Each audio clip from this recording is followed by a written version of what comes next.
Evet, öğleden sonraki ilk oturumumuza Welcome to the first afternoon session.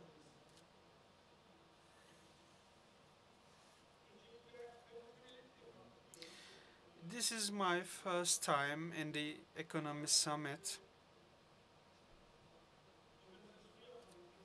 However, I would still like to congratulate organizers, especially Polat Yeşiloğlu and Rauf Ateş deserve my heartfelt thanks.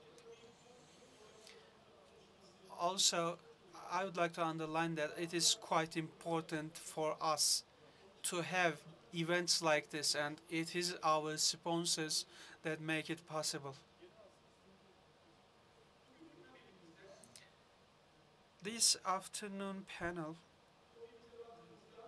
is going to be based on the topic of revitalization of the Silk Road and the future of Chinese-Turkish economic relations.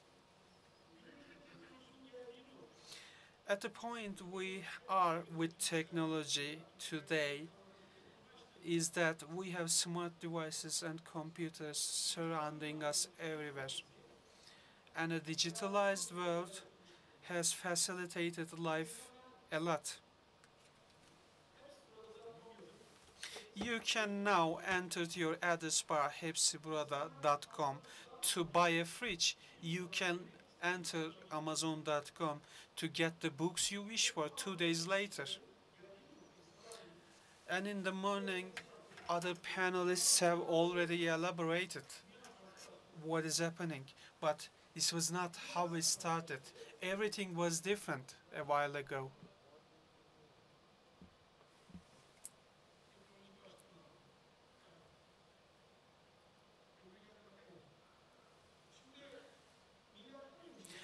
Now, before the birth of Jesus, at around 200 AD, there was a route starting from the sea line of China and extending over to Istanbul and Europe.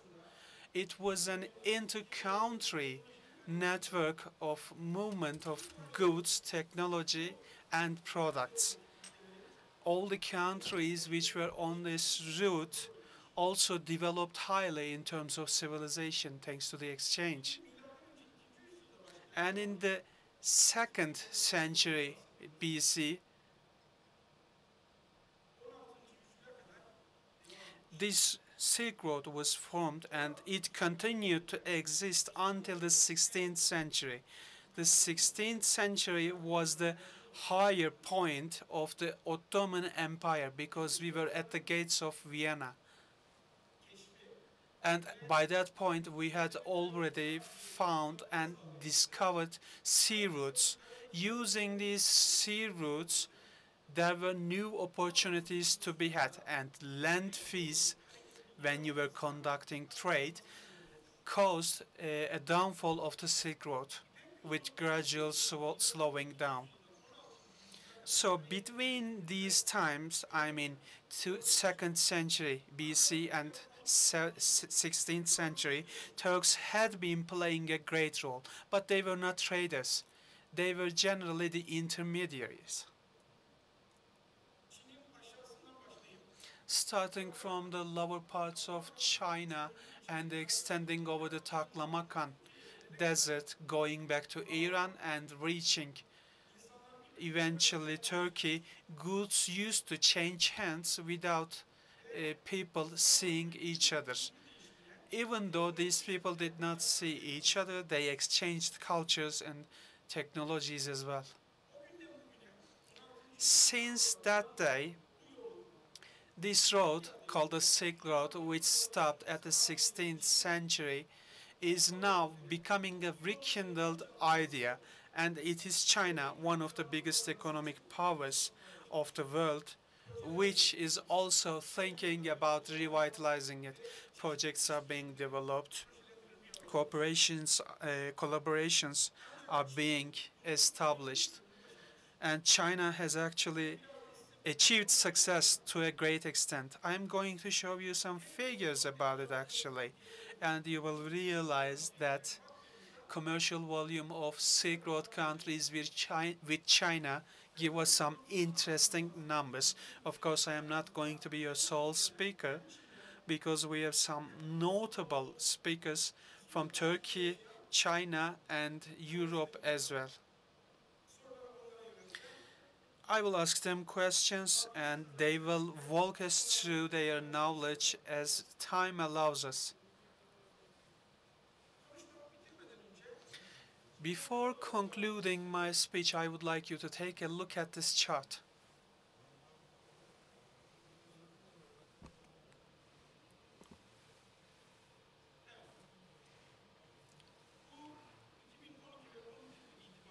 As of 2012 and 2013, you can see the trade volumes of several countries with China. If you take a closer look, you will realize that other countries, excluding Turkey, have some important export values, but Turkey only has an import data here. I think the problem with us, the thing that we could discuss today, is going to be addressed initially by Mrs. Serra.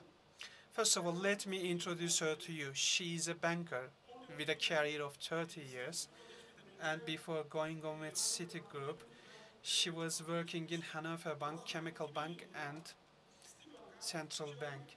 And in 2013, she started working at Citibank. After attending various positions, she pioneered a first and became the first general director of Turkish Citibank. Meanwhile, she is also a member of the board of trustees. Additionally,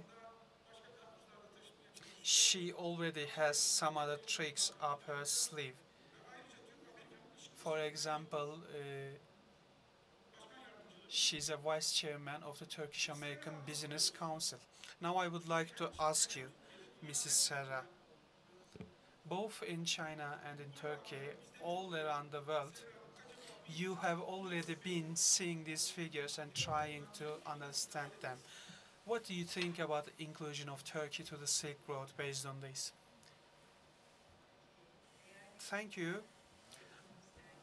Uh, by the way, I would also like to thank Capital and Economist journals because for years you have been organizing this great event for years. As we were also talking about Mr. Ahmet, we have Chinese guests and they are the experts, so I would like to greet them first before starting. On behalf of Citi, I would like to say we can examine over 100 countries, and in China we had been present for a period of 150 years actually. And now I will try to tell you how China looks when you take a look at it from Turkey and what kind of opportunities our investors and Chinese investors have on both sides. Research conducted indicates that by the year 2015, about 80% of global commercial activities will come from emerging countries. This is a serious number. We are trying to say that emerging countries are going to be in the focus.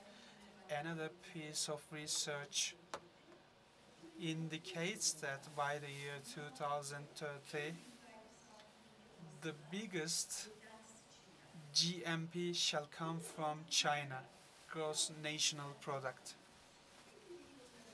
A few more figures. At the beginning of 2000s, our trade with China was under $1 billion, and in 2014, it increased to $27 billion. Of course, there is a progress, but it is not sufficient. Closer examination shows that a big portion of this comes from imports, and exports remain below $2 to $3 billion.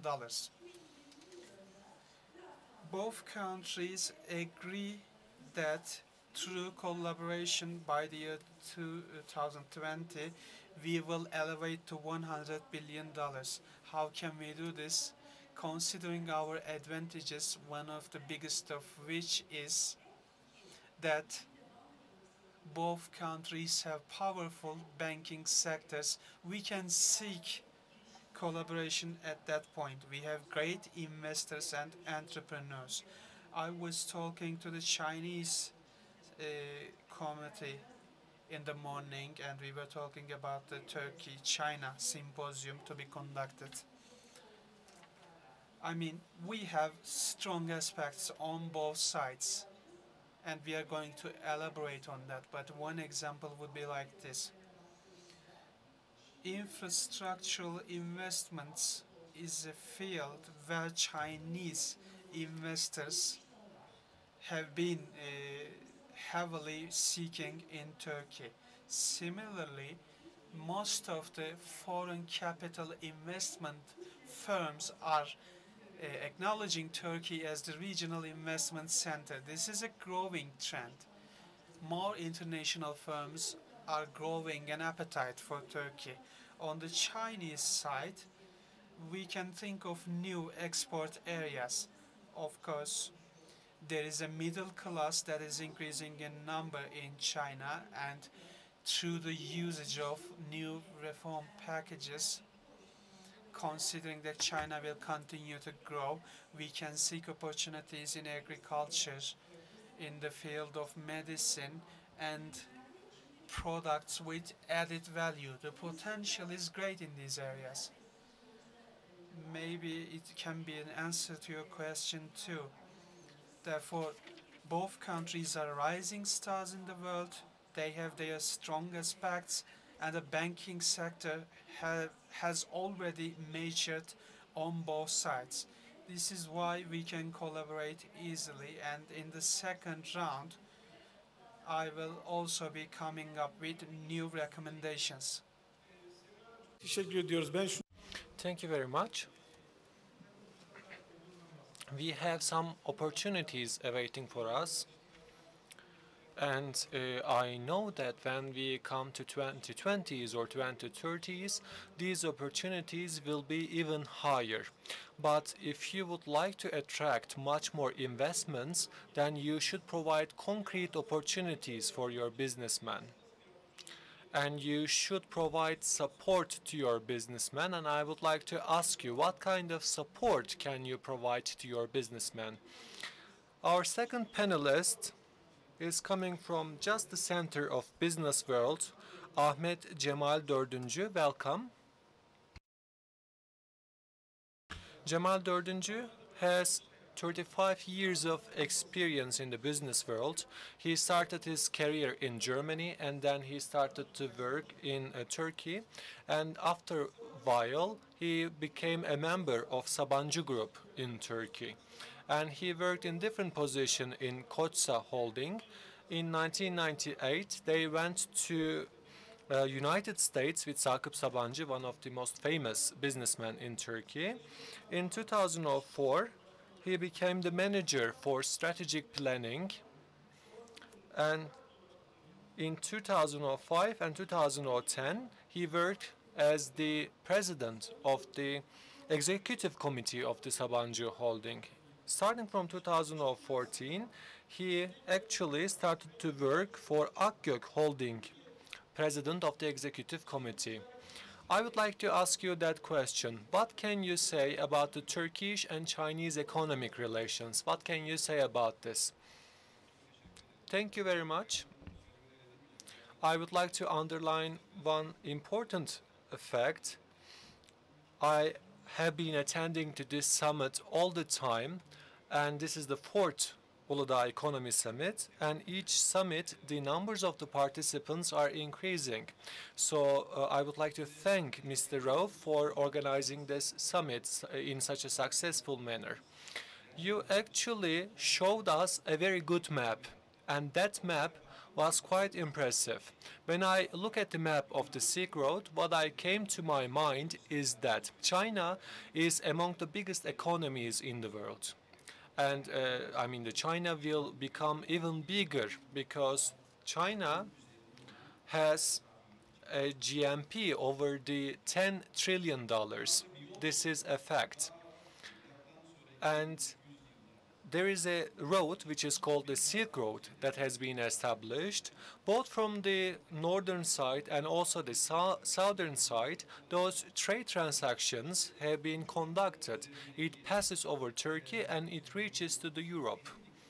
And in that geography, what strikes me most is the energy resources, hydrocarbons, because the most important hydrocarbon resources are located in Kazakhstan, Turkmenistan, in such Turkic countries.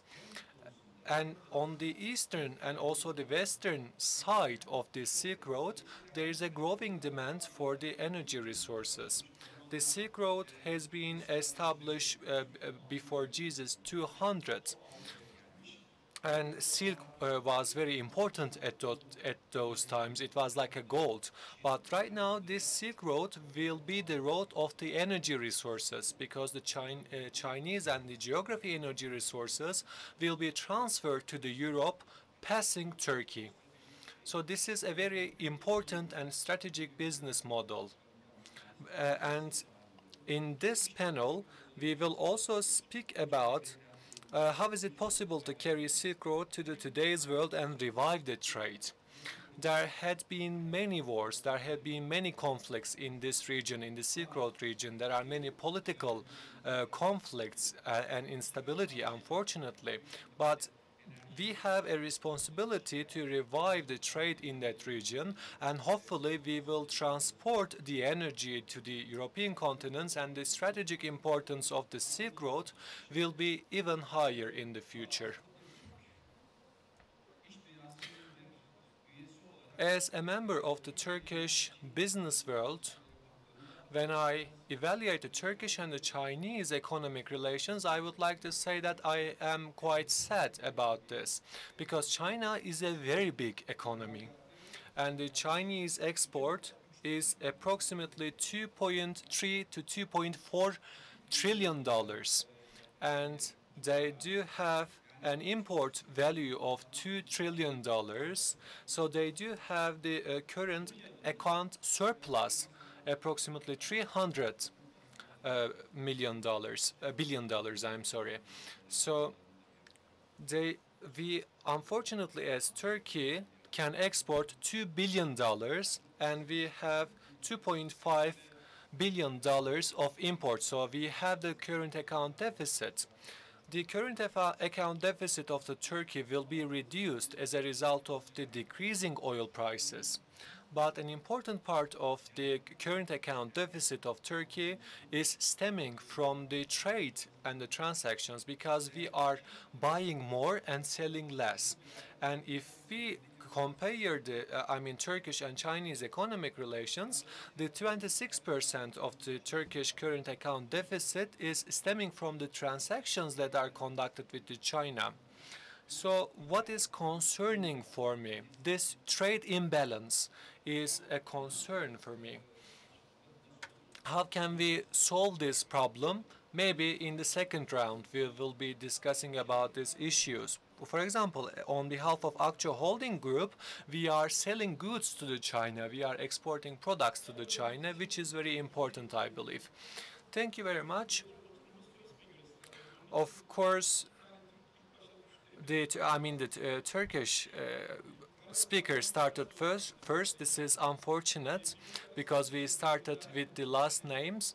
I believe, by the way, the room is very cold and our female speakers want it to be heated. We have Chinese friends with us, and they are coming from the business world, and they actually come from the organization of the business world. I would like to say ni hao to them. And when we say Chinese friends, we have an old Chinese friends who contributed to the organization of this event. I would like to thank him. We would like to continue with Mr. Feng. Mr. Feng is a little bit unfortunate because his boss couldn't come from Indonesia as a result of a plane issue. So it is his responsibility to talk now. I don't know whether he is ready or not, but this is your responsibility, so you will be speaking.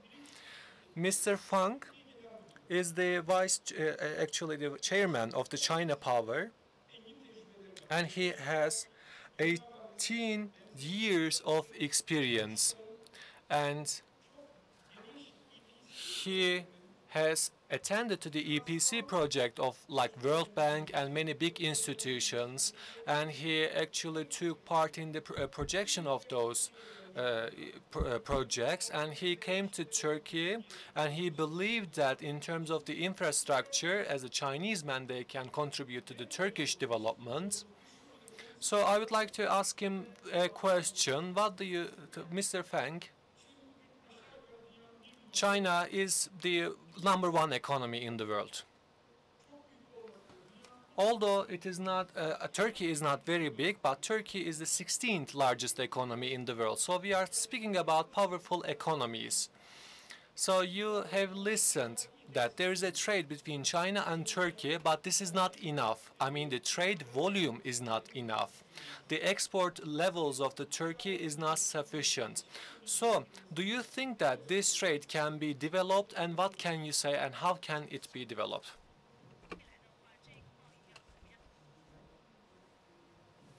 I think this topic is, maybe the answer is not so simple. And first, it is my great pleasure to join this meeting, this discussion.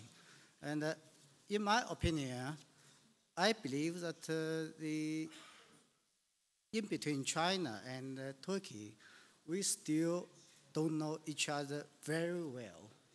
I think this is for the normal Chinese, we know Turkey only through some kind of movie, TV, and for the normal Chinese, we only know in Turkey is about the Blue Mosque and some kind of history. And even so many Chinese, they don't know the Cappadocia. When I mention Cappadocia, the maximum Chinese will say, where is the place? Whether it is in Turkey or not. And the same issue that for Turkish to know the Chinese, I think only knows China is a big country with a long history. And maybe in their mind, they're still thinking that China is like which is shown in the movie. Maybe in Qing dynasty, still with such kind of suit, or in the 1970s, Cultural Revolution. So most of the Turkish people, they think that China, I met so many the governors, they questioned me whether the Chinese can produce high quality equipment. But I said that if you come to China, then you will realize what the Chinese can do and what China looks like now. And it's more interesting that I found that these two countries had so many common issues. So many things are similar. For example, both people are very hospitality, very heartwarm, and both people are hardworking, very diligent. And we cared very important about the relationships. In China, we say that if you want to do some business, better to have some kind of relationship first. But I found that in Turkey the same. So in Chinese word, even now is become one English word, it's called 关系, which means the relationships. And more interesting that both the Chinese food and the Turkish food are very delicious. And both the Chinese language and the Turkish language are very hard. But I believe that in China, we say that we first need to know each other. After we know each other, I believe that we can trust each other. Once we trust each other, then we can do the business. And I'm sure that in future we will have a great, very bright future. Thank you. Mr. Feng, thank you very much. Right now, actually, Mr. Feng summarized it very well. We are two big countries, but unfortunately we do not know each other very well. Although we have many similarities, we do not know each other very well indeed. But what can be done? I mean, I just evaluated the Turkish tourists who are going to the China and the Chinese tourists who are coming to the Turkey. Their numbers are decreasing.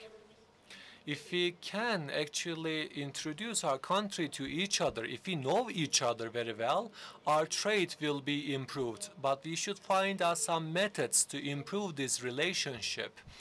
And we should do some activities both on the governmental level and also in the private sector.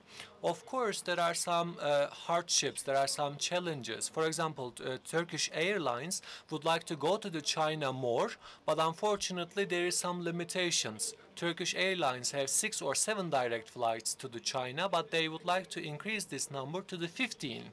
If we can solve this problem on the governmental level, then it will be a brighter future, because the China, by the way, is far from Turkey. I mean, it requires like 10 or 11 hours. So this problem, transportation problem, should be tackled first. That's what I believe. Right now, I would like to pass the microphone to Mr. Yu. Ni hao.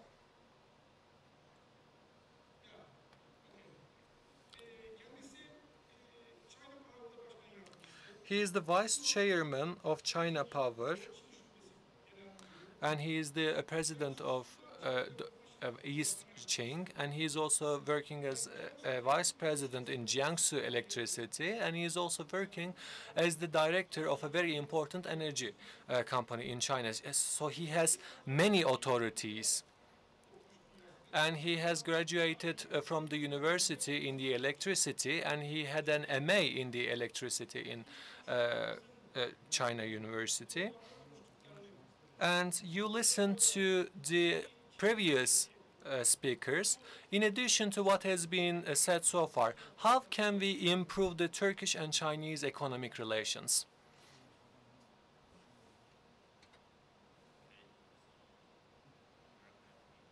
And thanks Capital Economic magazine to give us a chance to make speech here. And for this topic, I also think we are thinking about this topic always, but we have no answers. So my answer is it's not so tangled for us to discuss this question, because the spirit of the old Silk Road is friendly contact communication, and each supply the other lacks. Because in the ancient time, this is a very useful, you know. But now, with the technology development, with the global economic development, the distance and time is shortened. So we can find a lot of solutions. So we should put a new content on the Silk Road, is my idea. That is, develop together. For example, because we are studying the energy sector, we know that Turkey imported a lot of equipment for the power plant from China. But for Turkey, they have a lot of choice. They can purchase equipment from European company, from America, also from China. It depends on the customer of Turkey. But the reality is now, yes, the Turkey company import a lot of equipment from China for the power plants. Yes. But this brings the Turkey that they can realize their power plants construction here. It's also benefit for the Turkey, you know. So the key is not the unbalanced trade. The key is we are developed together. This is the key. Also, from the ordinary consumer, I have been to Turkey for many times. I think that in Turkey there's a lot of good things, good products, like leather shoes, and also a lot of foods, very delicious. But we couldn't find it in China. We don't understand. Because we found that in Turkey, for this product is good quality and also cheaper than China. So I think it's my idea that I also agree Mr. Fang's idea.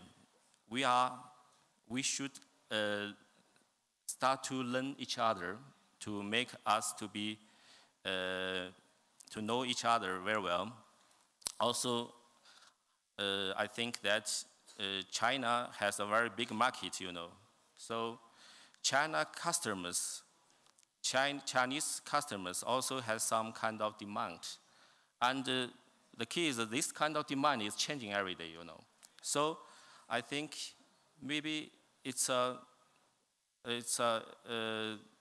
point that Turkey company should learn Chinese consumers changing demand. This is very important for the issues. And also, my idea is tourists. We found that Turkey has a very good resources and very beautiful things. And I have been to Antalya and Chesme several times. I found it's a very nice place. But we seldom to see the Chinese people.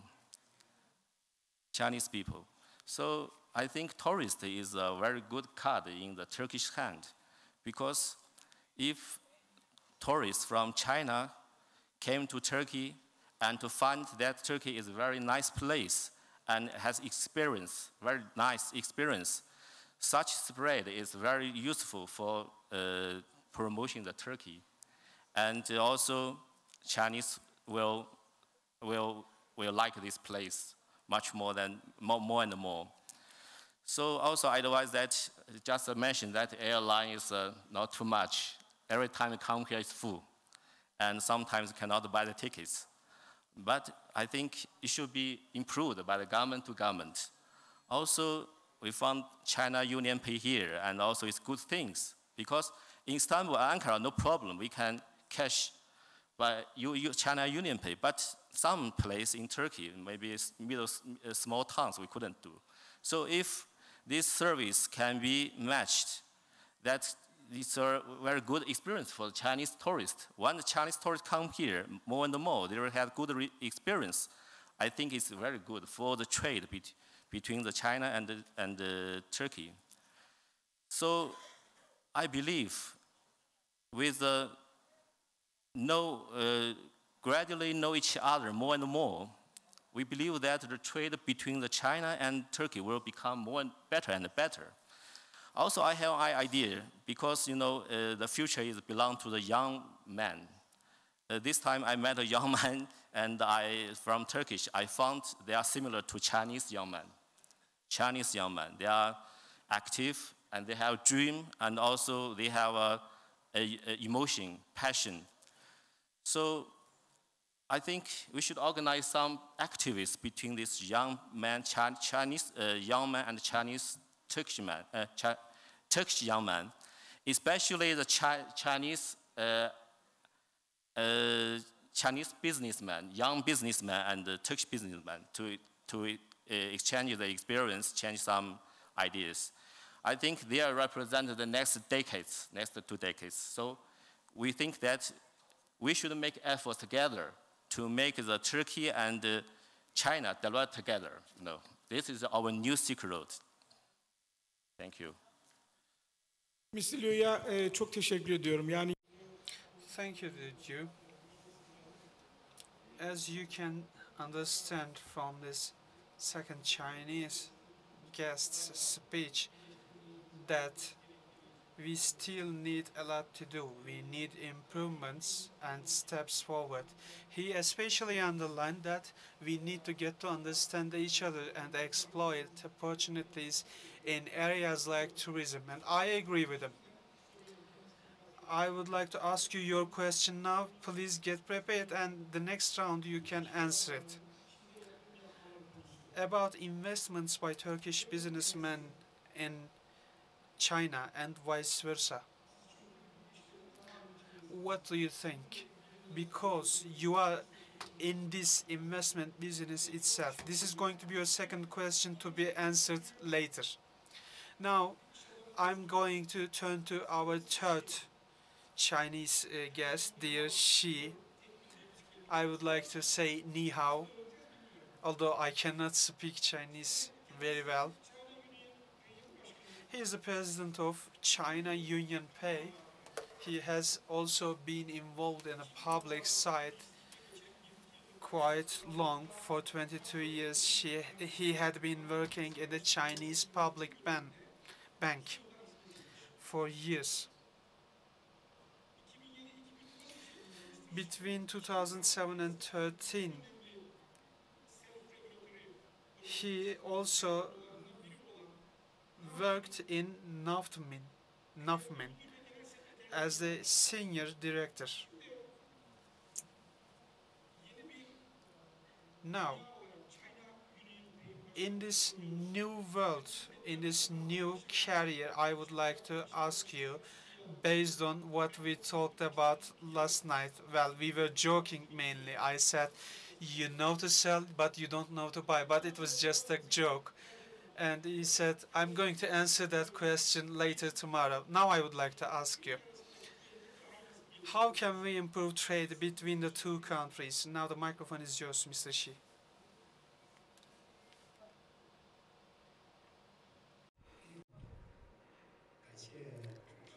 Thank you, Mr. Moderator. Last night, he told me that Chinese want to sell goods to others and don't want to buy things from others. I told him that it is not so. For Chinese people to sell things, it is not for free. If you want to sell it, you have there should be buyers that have the willingness to buy it. So it's built on consensus so that we can have exports from China to Turkey. I feel that to talk about trade deficit, sometimes it is not so meaningful. Why is that? Because when we talk about the trade between China and Turkey, the Chinese exports far exceeds the export from Turkey to China.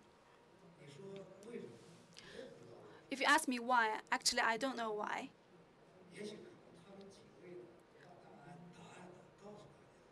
Maybe the others already told you the answers.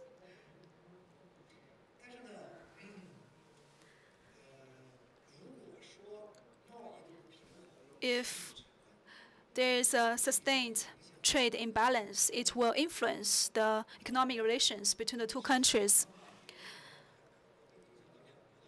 If it goes seriously, then it will influence the diplomatic relations between the two countries. So we need to find a way to solve the trade imbalance problems. If you think about it, because I worked in People's Bank of China, when we look at the balance sheet of the country, or the trade balance sheet, the current account deficit can be balanced. If we want to solve the problem with current account deficit, we can think about some approach from the capital account. As the moderator mentioned, the Chinese government proposed something that is one road, one belt, the new Silk Road and the Marine Silk Road, the Marine Economic Belt. Now, based on this idea, Chinese government established a infrastructure investment bank and a Silk Road fund. Those are initiatives taken by the Chinese government. And as far as I know, there are some private investors. They also set up some private equities. If in Turkey, in terms of infrastructure construction to capital market operation, if you need Chinese capital, I think if it's profitable or beneficial, then capital will come naturally. And this is a very effective mechanism to balance the trade. Because I'm from China UnionPay. Here we have diplomats and people, experts in infrastructure construction. Because I'm from China UnionPay, I want to talk about something about payment industry. Behind the payment industry, it is financial industry. Financial industry is connected with financial market. Mr. Du made a very good point. First of all, I hope that the Turkish banks acquirers can cooperate with UnionPay to enable POS and ATM on UnionPay cards, because in UnionPay cards there are a lot of money. If you cannot accept UnionPay cards, it will mean that a lot of money in the UnionPay cards cannot actually come to Turkey. So we hope that China UnionPay can accelerate the cooperation with local financial institutions here in Turkey. And of course, our cooperation with international financial institutions in Turkey, so that we can provide some payment services to the import of goods, services, technology, etc. Of course, UnionPay is willing to work with Turkish financial institutions to build new payment tools and to build some centers to develop new payment tools. As we can see, payment industry is related to the internet, the mobile. So to some degree, China UnionPay is an internet company. There's a mobile company. So we are willing, as mentioned by the speaker from Samsung in this morning's speech, we are willing to work together with Turkish companies to develop technologies, products related to mobile payment and internet payment, so that we can upgrade our current payment system, so that we can provide more conveniences to the exchange of people, trade, and capital. Of course, I have some other good ideas. Maybe you have to treat me to a dinner. I will tell you more. And that's all from me right now.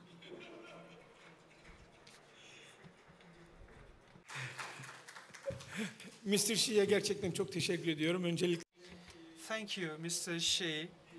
I would also like to congratulate him for taking my little joke nicely about always selling but not buying. Now, I will turn to the last speaker of the first session. Someone from outside, actually. A German citizen, dear Wuttke. But for a period of 25 years, he has been living in Japan.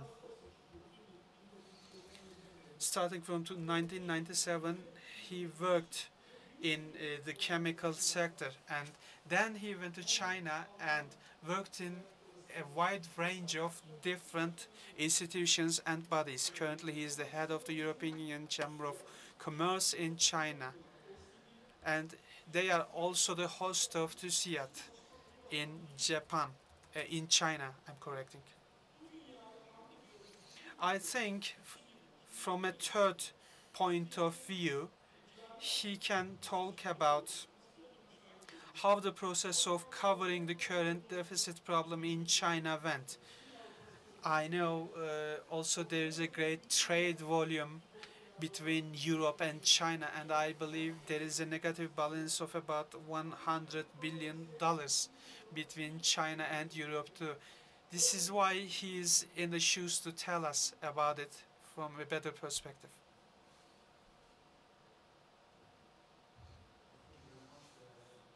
It's a great pleasure being here. I was told it's the Davos of Turkey, and even you got the snow right. So it's a great pleasure being here. Well, the trade imbalance is a very difficult topic because Europe has been lamenting about this for 20 years. As the chairman said, we have a trade imbalance from 100 billion US dollars, but at the same time, Europe and China trade 1.5 billion euro every day. So in a way, there is a huge demand for products from China in Europe. What we are lamenting about is sometimes the restrictions in China that do not permit Europe to sell as much as we would like to sell to China. But one opportunity maybe is the Silk Road that was just mentioned before. It's an opportunity and it's partly also a challenge. Maybe I just explain to you what the Silk Road possibly means. It means that China goes global. China has gained economic momentum over the last years and is now ready in order to reach out. And the Silk Road is a concept established recently where China will finance and build infrastructure connecting the outside, in particular the old Silk Road and the ports on the maritime Silk Road. And it has, of course, geopolitical implications that you can imagine, but it has primarily an economic idea. And they put money where the mouth is. Yesterday, the board of this bank that looks after this has established and approved 40 billion US dollars to start with. And Goldman Sachs estimates that this will be followed by 45 billion US dollars annually in order to support the activities. What will happen with this money? It will go into seaports, pipelines, power grids, goods, roads, logistics centers, and railways, and that is going to be a massive impact. Why do they do this? Well, possibly also because they want to boost demand for their products they have, demand for Chinese capital goods. It's very similar to the action that actually the Japanese did in 97-98 during the Asian financial crisis, as Japan established a similar fund in order to help infrastructure in Southeast Asia. It was a very successful scheme, but again, like possibly the Chinese scheme, it might link the drawdown of this money with the fact that you buy Chinese. As it was at that time, you have to buy Japanese. And interesting enough, the markets have reacted very, very strongly to this news. Companies that I just mentioned are active in these areas of power and logistics and so forth. If you look at the day of announcement in Hong Kong on the Hang Seng Index, the increase of those companies in value towards the normal Hang Seng Index was 15 percentage points. And even more stronger, it was the reaction on the Shanghai Stock Exchange. Again, these companies, comparison with the index of on average in Shanghai, these companies grew by 177%. So maybe for all of us a lost investment opportunity to buy in those companies before it was announced that the Silk Road will happen. Why now? Well, China is plagued and has huge problems with overcapacity. As you know, China produces 50% of global cement, huge. China is the biggest steel producer in the world. The overcapacity of China in steel is bigger than what Korea and Japan built together in steel. So this has to go out. China is also very interested in order to go into the global markets with capital goods, be it power generation, as we just heard, be it all kinds of other equipment. China wants to go from low tech to more high tech, and the Silk Road is one of those avenues that should make this happen. Who are going to be the beneficiaries? Well, certainly Chinese companies, as the market reaction has shown, will be huge beneficiaries, construction, engineering, and the likes, also financial services. But then it remains to be seen how foreign companies that team up with these Chinese companies can benefit as suppliers, as joint venture partners, as recipients. And that is an opportunity, I think, for Turkish business there. The sensitivity is, of course, quite high because there might be a political backlash. As a matter of fact, in Chinese academic circles, they talk about this. And some academics from this very well-known Chinese Academy of Social Science said that China has to avoid the imperial-type arrogance, possibly alluding to another country that was displaying this imperial arrogance. And it shows already. Just this week, a major multi-billion-dollar deal of China in Sri Lanka was cancelled because of the change of government in Sri Lanka. In Myanmar, the former Burma, a $3.6 billion dam was cancelled. That was worked on by Chinese companies for a long time, as well as a railroad from China through Burma to the Bay of Bengal of $20 billion. So it shows that it's not going to be easy for China to roll this out because there might be a political backlash. And it also implies there will be a lot of political risks for Chinese companies to take on this task in order to build this Silk Road. But again, I think it has major benefits for those countries around it. Everybody has to look into the challenges that arise from this one. I want to finish here, but also say that certainly the renminbi will be a challenge, as the renminbi is the second strongest currency in the world right now after the US dollars. In comparison to the euro, the renminbi, for example, gained more than 15% this year alone. So it's going to be quite a challenge for China, at particularly this period of time, to roll out its program. Thank you very much. Mr. Wuttke, çok teşekkür ediyorum. Thank you, dear Wuttke. Based on what Mr. Xi and Mr. Wuttke said, and their fine way of underlining issues, I would like to ask Mr. Rauf and Mr. Polat about a visit, organizing a visit in China. 1 or 2 days maybe. Well, Mr. Xi has already promised us for a dinner. Maybe we can visit China for that purpose. We are running out of time. I think we will have 3 minutes for each panelist. I think I have already asked questions in advance, so dear Akçaoğlu, please go on.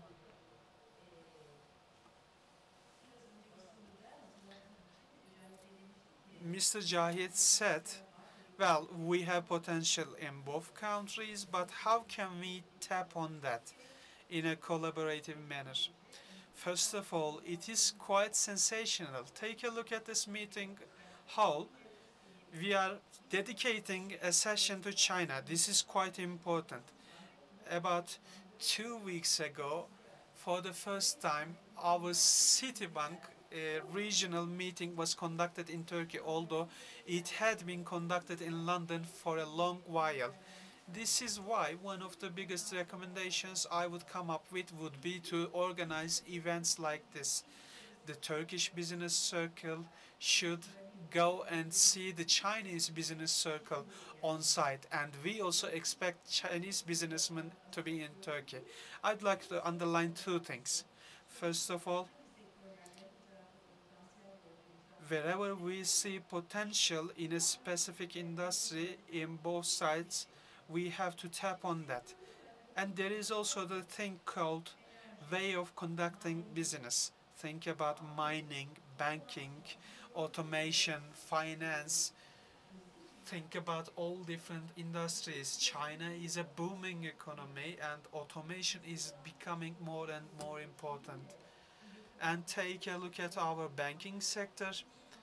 We have powerful banks just like China, and both sides have automated banks. They are technology intensive. As you have just mentioned, there is a synergy already between us. In the upcoming years, rather than international competition, we should be focusing on supporting each other. Secondly, As I have mentioned, Citibank has been present in China for a period of 150 years. Based on that, we need to get to know China better. As far as we have observed, we need to establish strategies in the short and medium run, and then go on with long-term win-win agreements and collaborations.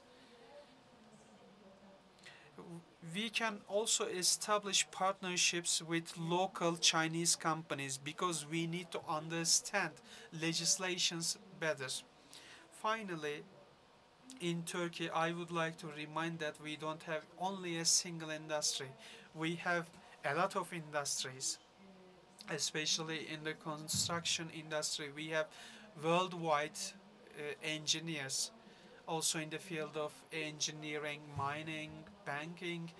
Common synergies like this can arise. Better dialogue can take place between the two countries. And also in the field of tourism, we would like to entertain you in Turkey too. Thank you. So as we are running out of time, I will leave the floor to dear Mr. Dördüncü. I will briefly talk about volume of trade between the two countries in better detail. Turkey generally buys high-tech products from China. For example, we purchase laptops from China. And if we wanted to purchase them from another country, we would have to pay $325 per item. But China sells one to us $167. Well, we are said we are not selling as much as we are purchasing, but you should also understand that China offers us really great prices when compared to other world markets. So while complaining, we should also realize that they benefit us greatly. In return, we sell them commodities with low added value. So in order to balance trade, one of the things we can do would be to sell them products with higher added value, with higher technological property. Currently, in my group, for example, a big part of our exports are in carbon fiber. For example, we can sell this to China at $17 to $18 per kilogram. We need such items to sell them. And despite all this, I don't think in the long run we are going to get a balance with China in terms of trade balance, because in a lot of different industries, China already has demand surplus, and this means the country is going to be really competitive in its industries. We have to benefit from it. Only if China starts investing in Turkey can we establish the balance, and in that sense, we may think about fields like infrastructure and industry. They don't have to be contractors all the time. They can settle permanently and become permanent investors so as to establish the balance. Thank you, Mr. Dördüncü. Now, let's take a look at the other side of the window. So, dear Feng, are Chinese businessmen finding it difficult to do business with Turkey? What kind of difficulties and what are your expectations?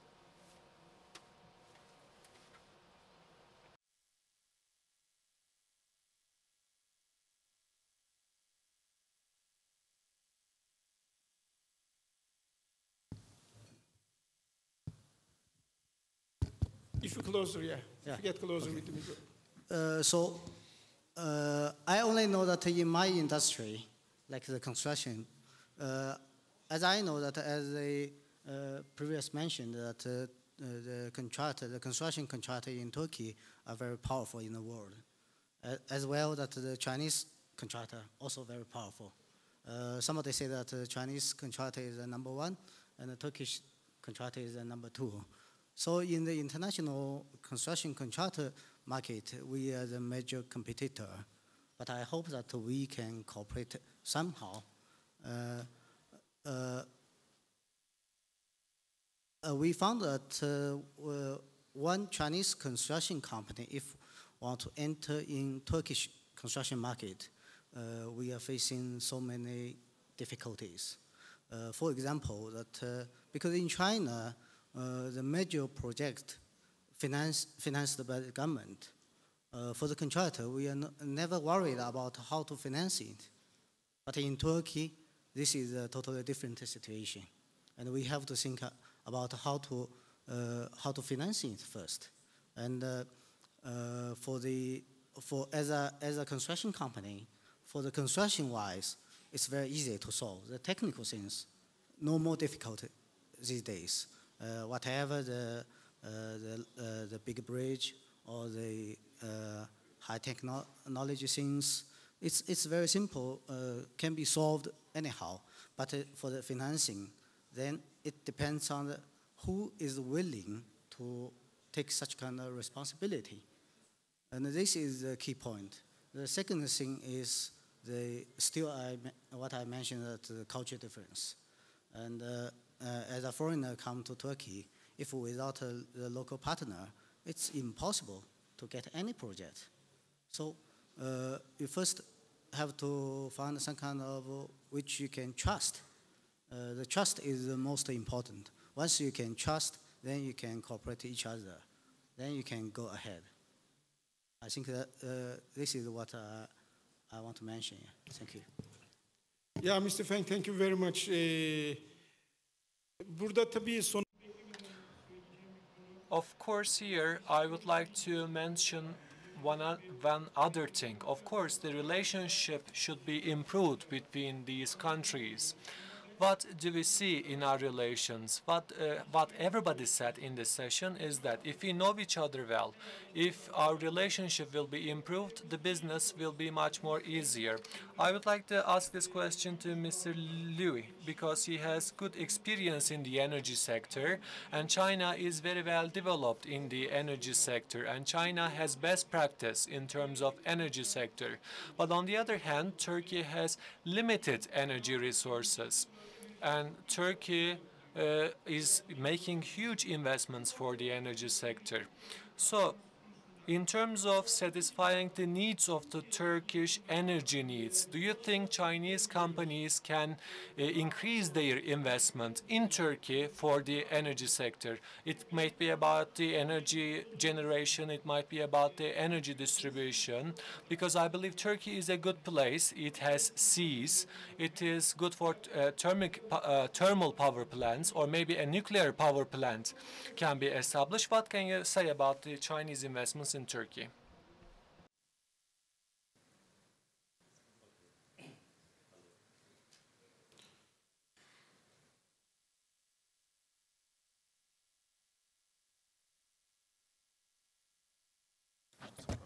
Yeah, as well. Okay. It's okay. It's okay.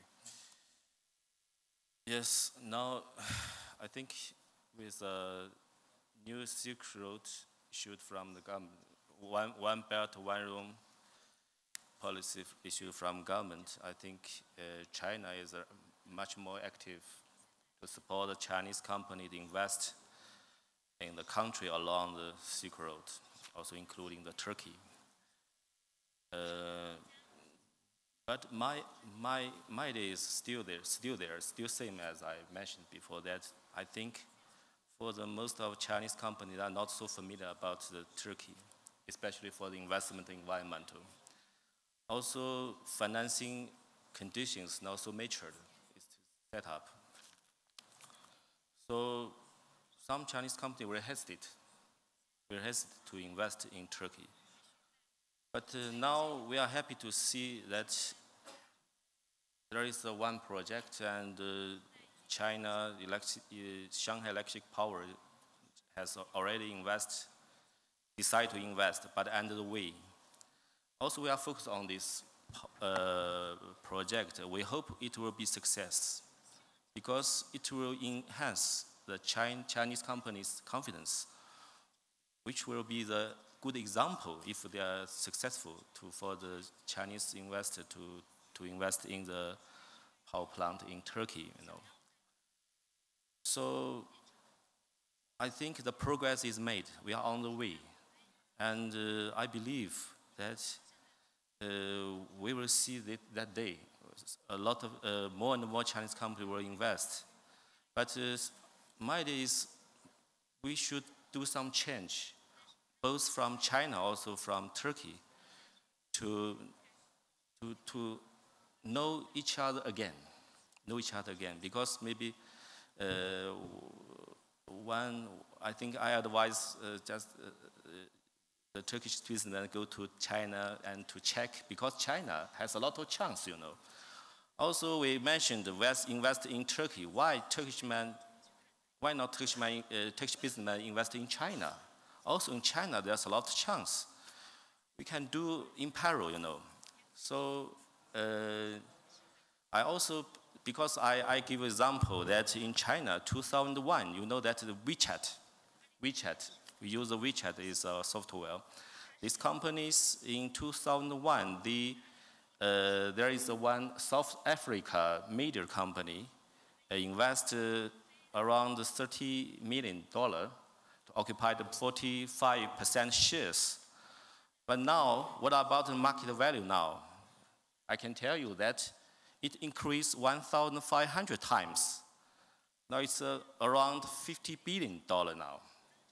So in China, there is a lot of chance also, because China government support entrepreneurship, and China has a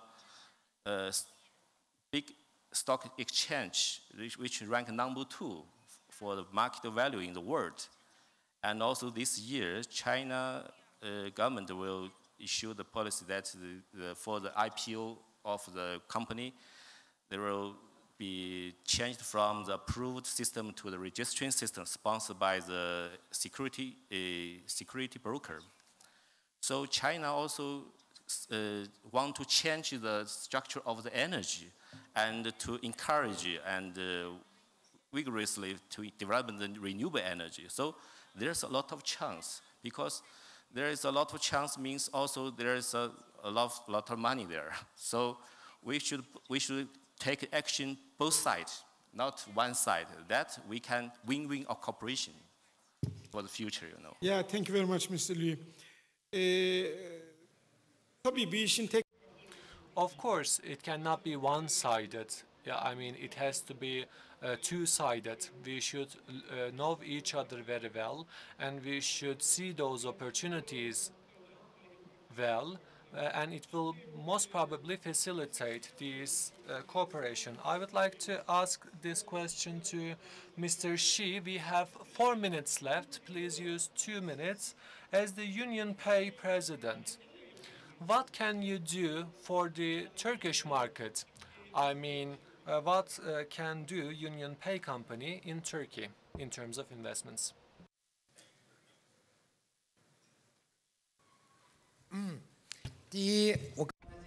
First of all, I hope that financial institutions, acquirers, can enable Union Card acceptance, because UnionPay has issued 4.5 billion cards, and we have more than 900 million cardholders. And for outbound tourists, we have 110 million. If 1/10 of those cardholders come to Turkish and one person spends 1,000 RMB, it will bring more than 10 billion RMB business in the Turkish market. Also, I hope that we can work with Turkish institutions to launch products that is based on internet and mobile technologies. If we can do that, it will bring both of us great benefits. Thank you.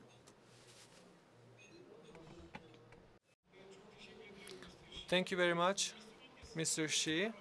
George Wuttke, could you please wrap up about the opportunities for the Turkish market? Just in 2 minutes, one is I think the Turkish business community has to have a wake-up call about China. I mean, you have TÜSİAD in Beijing in the office. The European Chamber is assisting the TÜSİAD operations with all our expertise we have in 9 offices across China.